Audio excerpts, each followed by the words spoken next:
Qarax ismiidaamin ah oo maanta ka dhacay gobolka Shabeellada Dhexe ayaa waxaa ku dhintay 4 askari, ugu yaraan 10 kalena way ku dhaawacmeen oo uu ku jiro taliye Sani Cabdulle oo ka tirsan ciidamada xoogga dalka Soomaaliya. Weerarkan oo ku bilowday gaari ayaa waxa uu ka dhacay gobolka Shabeellada Dhexe, gaar ahaan xerada lagu magacaabo Biyacadde oo ku taalla gobolka Shabeellada Dhexe. Weerar ay kooxda Al-Shabaab ku soo qaadeen xeradaasi ayaa waxaa dhaawac culus ka soo gaaray Sani Cabdulle oo ka tirsan qaybta 27aad ee ciidamada xoogga dalka Soomaaliya, iyadoo dhaawac uu ka soo gaarayna loo soo qaaday magaalada Muqdisho.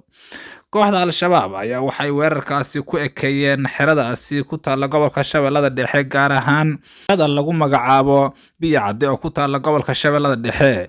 Ciidamada xoogga dalka Soomaaliya ayaa iska caabiyay weerarkaasi iyaga oo rasaas ku furay baabuurka intuuna meesha soo gaadhin, laakiin halkaasi uu markii dambe ku qarxay.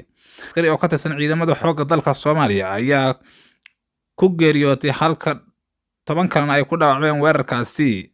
Sani Cabdulle ayaa loo soo qaaday magaalada Muqdisho iyadoo halkaasi lagu daaweynayo.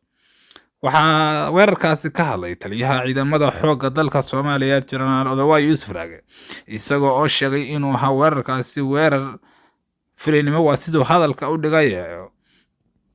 Al-Shabaab ayaa sheegtay weerarkaasi iyaga oo sheegay inay ku dileen ciidamada xoogga dalka Soomaaliya oo gaaraya 10 waa sidii hadalka u dhigeen. Al-Shabaab barahooda bulshada ay ku soo daabaceen. Waxaa ciidamada xoogga dalka Soomaaliya ee ku sugan gobolka Shabeellada Dhexe ay indhaweydba weerar kula jireen kooxda Al-Shabaab, halkaas oo dagaal culus uu ku dhex marayay iyaga oo tuulooyin badan oo ka tirsan gobolka Shabeellada Dhexe iyo degmooyin ay ka saareen ciidamada xoogga dalka Soomaaliya.